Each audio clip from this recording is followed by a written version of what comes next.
যা সবাইকে স্বাগতম।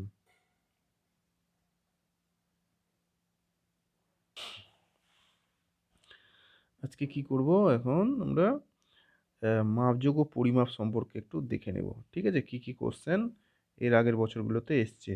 এখান থেকে সাধারণত 10 নম্বরের প্রশ্ন হয় আরকি।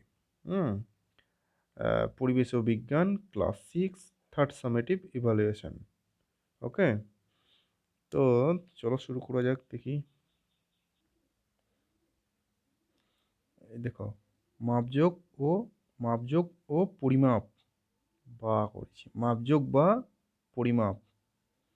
ঠিক আছে? বা মাপযোগ ও পরিমাপ। মাপযোগ করব আমরা বা পরিমাপ করব। হুম? কিছুর পরিমাপ করব।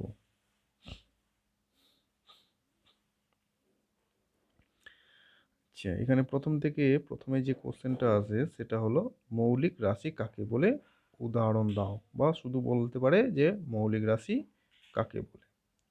যে রাশিগুলি অন্য কোনো রাশির উপর নির্ভর করে না তাদের বলা হয় মৌলিক রাশি। যে রাশিগুলি অন্য কোনো রাশির উপর নির্ভর করে না তাদের বলা হয় মৌলিক রাশি। যেমন দৈর্ঘ্য, ভর, সময়, ঠিক আছে? ইত্যাদি। লব্ধ রাশি কাকে বলে? উদাহরণ দাও। যে রাশিগুলি একাধিক মৌলিক রাশি নিয়ে গঠিত তাদের বলা হয় লব্ধ রাশি। যে রাশিগুলি একাধিক মৌলিক রাশি নিয়ে গঠিত তাদের বলা হয় লব্ধ রাশি। যেমন ক্ষেত্রফল, ঘনত্ব, বেগ। হুম? আচ্ছা, এই যে দৈর্ঘ্য, এই যে মাপলাম, একটা দৈর্ঘ্য মাপলাম, এখান থেকে একটা ডিসটেন্স মাপলাম, দৈর্ঘ্য। ঠিক আছে? সেই দৈর্ঘ্যের একক বিভিন্ন রকম হতে পারে। হ্যাঁ, মিটার, কিলোমিটার, হ্যাঁ, সেন্টিমিটার হতে পারে। ঠিক আছে? এটা হলো মৌলিক রাশি। আচ্ছা, দৈর্ঘ্য, এই যে দৈর্ঘ্যর, ধরো যে এখান থেকে কুসুম্বা থেকে রামপুরহাট, হ্যাঁ, এটা দৈর্ঘ্য। এটা কত সময় যাচ্ছি? হ্যাঁ, এই সময় যোগ করে দিলাম। দৈর্ঘ্যর সঙ্গে একটা সময় যোগ করে দিলাম। এটাই হলো বেগ। কত সময়ে এটা দৈর্ঘ্যটা, ডিসট্যান্সটা কভার করছি, অতিক্রম করছি। এটাই হলো আমার বেগ। ঠিক আছে? এটাই হলো লব্ধ রাশি বা যৌগিক রাশি। ঠিক আছে?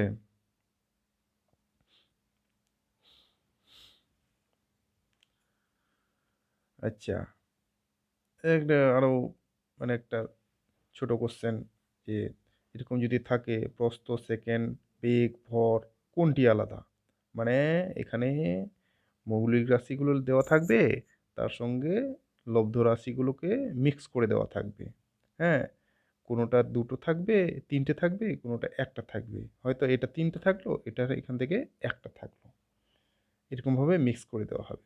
বলা হবে কোনটি আলাদা। এরকমভাবেও প্রশ্ন হয়। আচ্ছা, কোনটি মৌলিক রাশি নয়? এখানে রাশি এরকম দেওয়া থাকলো, হ্যাঁ? ওই একই ব্যাপার, এরকম করে দেওয়া থাকলো আর বলা হয় যে কোনটি মৌলিক রাশি নয় বা কোনটি লব্ধ রাশি নয়। এইভাবে মিশিয়েও দেওয়া যেতে পারে, হ্যাঁ? এরকম শুধু এই কোশ্চেনগুলো হলেই তো হয়েই যেত। সবাই এই পড়ে পেয়ে যেত। কিন্তু না, ছেলেদেরকে একটু ইয়ে করার জন্য, টেস্ট করার জন্য একটু আমরা মিশিয়ে দিই। ঠিক আছে? কে কতটা জেনেছে, ঠিক বুঝতে পেরেছে কিনা। আচ্ছা, এসআই পদ্ধতিতে উষ্ণতার একক অ্যাম্পিয়ার, মোল, কেলভিন, ক্যান্ডেলা। এই যে কেলভিন, এর আগে কোশ্চেনটা দেওয়া হয়েছিল। আচ্ছা, এসআই পদ্ধতিতে কোন রাশির একক? কিলোগ্রাম। আচ্ছা, ভরের একক কিলো, এর আগে দেওয়া হয়েছিল এগুলো। ঠিক আছে? আচ্ছা, এই যে দেওয়া হয়েছে, এর আগে এগুলো দেওয়া হয়েছিল। এসআই পদ্ধতি, আচ্ছা, এসআই পদ্ধতি কত সালে তৈরি করা হয়? 1960 সালে। এর আগে এগুলো দেওয়া হয়েছিল।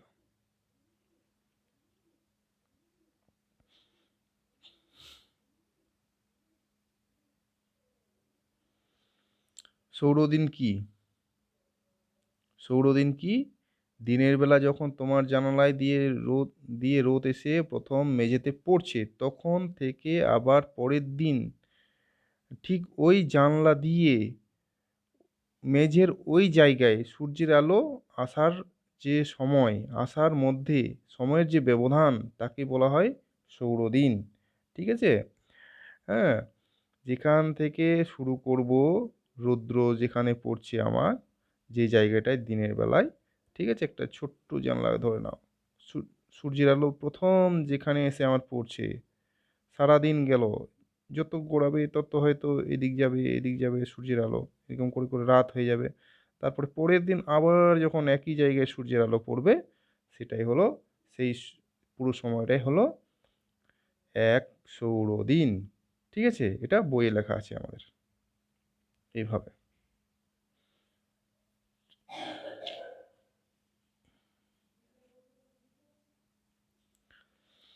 আচ্ছা, বেগের সূত্র, দূরত্ব বাই সময় বা দৈর্ঘ্য বাই সময়। হুম? একেক বইয়ে একেক রকম। ভর মাপা হয় ড্যাশের সাহায্যে। কার সাহায্যে? আচ্ছা, চিয়ে প্রাচীন মিশরের দৈর্ঘ্যের একক হিসাবে ব্যবহার করা হতো। কি ব্যবহার করা হতো? কিউবিট বা হাত, ১ হাত ২ হাত করে মাপতো ওরা। প্রাচীন গ্রিসে কি করা করা হতো? দৈর্ঘ্যের একক হিসেবে কি ব্যবহার করা হতো? বিঘত, হ্যাঁ? মানে ১ আঙ্গুল থেকে আরেক আঙ্গুল এরকম করে লম্বা করে যে ইয়েটা, হ্যাঁ? বিঘত, ১ বিঘত, ২ বিঘত এরকম করে মাপা হতো। এই কোয়েশ্চেনগুলো এর আগে এসছিল। ১ ঘন্টা সমান কত সেকেন্ড? তা ঘন্টা থেকে সেকেন্ডে গেলে কি করতে হবে? আমাকে জানতে হবে, হ্যাঁ? কি ১ ঘন্টা সমান, সমান ৬০ মিনিট। আমরা জানি। ঠিক আছে? যেহেতু ১ ঘন্টা সমান, সমান ৬০ মিনিট। তাহলে ১ মিনিট সমান ৬০ সেকেন্ড, ৬০ মিনিট সমান, সমান ৬০ ইন্টু ৬০ সেকেন্ড সমান, সমান ৩,৬০০ সেকেন্ড। ১২ ঘন্টায় কত সেকেন্ড? হুম?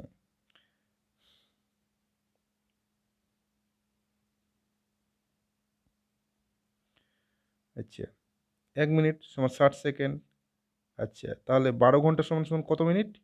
১ ঘন্টা সমান ৬০ মিনিট হলে ১২ ঘন্টা সমান, সমান ৭২০ মিনিট। তাহলে ৭২০ মিনিট, ১ ঘন্টা সমান ৬০ সেকেন্ড যদি হয়, ১ মিনিট সমান সমান ৬০ সেকেন্ড, তাহলে ৭২০ মিনিট সমান, সমান ৭২০ ইন্টু ৬০ সমান, সমান ৪,৩০০ না ৪৩,২০০ সেকেন্ড।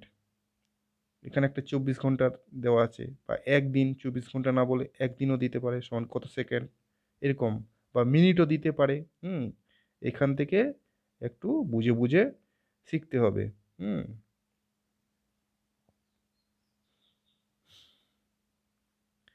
এই যে মিটার থেকে হেক্টোমিটার, মিটার থেকে কিলোমিটার, হ্যাঁ? মিটার থেকে সেন্টিমিটার, সেন্টিমিটার, হ্যাঁ? এরকম আসতে পারে অঙ্কগুলো। এগুলো একটু দেখবে। এই যে এইভাবে স্কুলে শেখানো হয়েছে। হ্যাঁ? এটাও বলা হয়েছে, হ্যাঁ? তারপরে ইনটু করে যদি ইয়েতে যাই আমরা, হ্যাঁ? ধরো যে কিলোমিটার থেকে, কিলোমিটার থেকে মিটারে যাবো। তাহলে কি করব? ইনটু করব। হ্যাঁ? মিটার থেকে কিলোমিটারে আসলে কি ডিভাইড করব। হ্যাঁ? এগুলো কিন্তু ক্লাসে বলে দেওয়া হয়েছে।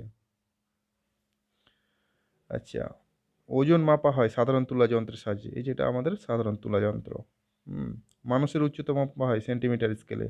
সময় মাপার ৩ টি যন্ত্র। আচ্ছা, সময় মাপার যন্ত্র হলো সূর্যঘড়ি। এটা ট্রু ফলস এ দেয়। হুম? দেওয়া হয়। এটা হলো আগেকার দিনে এরকমভাবে ইয়ে করা হতো। আ মানে সময় নির্ণয় করা হতো। এই যে সানডায়াল, এটাকে বলা হয় সূর্যঘড়ি বা সানডায়াল। আচ্ছা, আরেকটা বড় কোয়েশ্চেন, যে পরিমাপে অনুমানের গুরুত্ব কী? অনুমান করে আমরা বলে দিই। হ্যাঁ? সেটার গুরুত্ব কী? তো যদি এই কোয়েশ্চেনটা আসে তাহলে এইভাবে আমরা গুছিয়ে লিখব। ঠিক আছে? ঠিক আছে? যে আমাদের জীবনে সবসময় পরিমাপ যন্ত্র দিয়ে সঠিক পরিমাপ করে কাজ করা সম্ভব হয় না। কারণ কোনো, কোনো কাজ করার জন্য সবসময় আমাদের হাতে না থাকে প্রয়োজনীয় সময়, না থাকে প্রয়োজনীয় যন্ত্র। তাই তখন দ্রুত সিদ্ধান্ত নিতে আমাদের অনুমানের উপর নির্ভর করতে হয়। ঠিক আছে? যখন কোনো যন্ত্র থাকে না প্রয়োজনীয়, আর মানে সময়ও থাকে না ঠিক সেই মতো। হ্যাঁ? হ্যাঁ? কোনো কারণেই, যে কারণেই হোক, তখন আমরা কি? অনুমানের ভিত্তিতে আমরা একটা পরিমাপ করি। সেটাই হলো সেটাই হলো মানে অনুমান ভিত্তিক পরিমাপ। আর পরিমাপে এর গুরুত্ব কী? হুম, গুরুত্ব আছে। আমাদের হাতে সেরকম তো সেই সময় হয়তো আমাদের কোনো উপযুক্ত পরিমাপ যন্ত্র থাকে না। হুম? কিন্তু আমাদের মাপতেই হবে। যেমন প্রাচীনকালে করা হতো হাত, হ্যাঁ? বা বৃহৎ ব্যবহার করা হতো। হ্যাঁ? এখনও মোটামুটি ব্যবহার করা হয়। হুম? আনুমানিক একটা। ঠিক নাও হতে পারে। বা দড়ি দিয়েই মেপে দিল। হুম? আচ্ছা, ওকে। কা এই ক্লাসটা এখানেই শেষ করলাম। Thank you.